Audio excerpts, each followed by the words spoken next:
Ang susunod na programa ay rated PG. Ito ay nangangailangan ng patnubay at gabay ng magulang para sa mga batang manunood. Nangyari na ang kinakatakutan ni Marge dahil naaksidente ang anak niyang si Jasmine matapos na hindi niya nabantayan ang anak niya dahil nag-date sila ni Paulo. Ang akala ni Marge hindi siya susuwayin ng anak niya dahil nag-usap na sila, pero sinuway pa rin ni Jasmine ang mami niya para lang makapunta sa party ni Sander. Pati ang pinsan ni Jasmine na si Ashley na masunurin sa mami niya ay sinama rin niya matapos niyang pakonsensahin ito, kaya magkasama silang naaksidente sa kotse.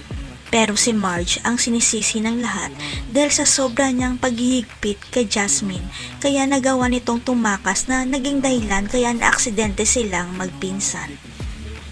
Mabuti na lang at walang may nangyaring malala sa dalawa, kaya pinauwi na kaagad sila ng doktor, pero si Ashley inamin niyang siya ang nag-aya kay Jasmine na lumabas.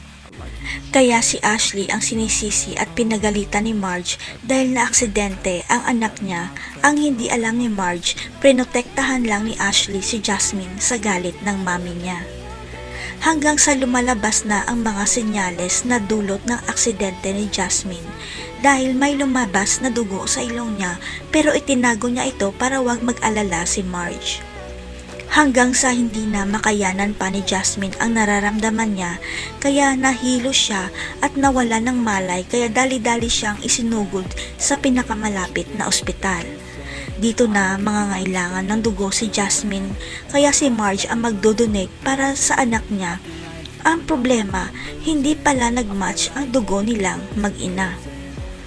Magtataka si Marge kung bakit hindi sila nagmatch ni Jasmine, kaya ipapatest niya ulit ang anak niya at kanyang natuklasan na hindi rin pala sila match sa DNA test.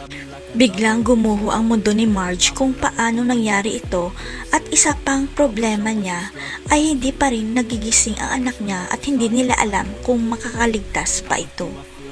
Magpapaalam na kaya si Jasmine, kaya kay Ashley mapupunta ang mana. Pinagpalit kaya ni Thea ang mga anak nila dahil masunuring bata si Ashley. Abangan.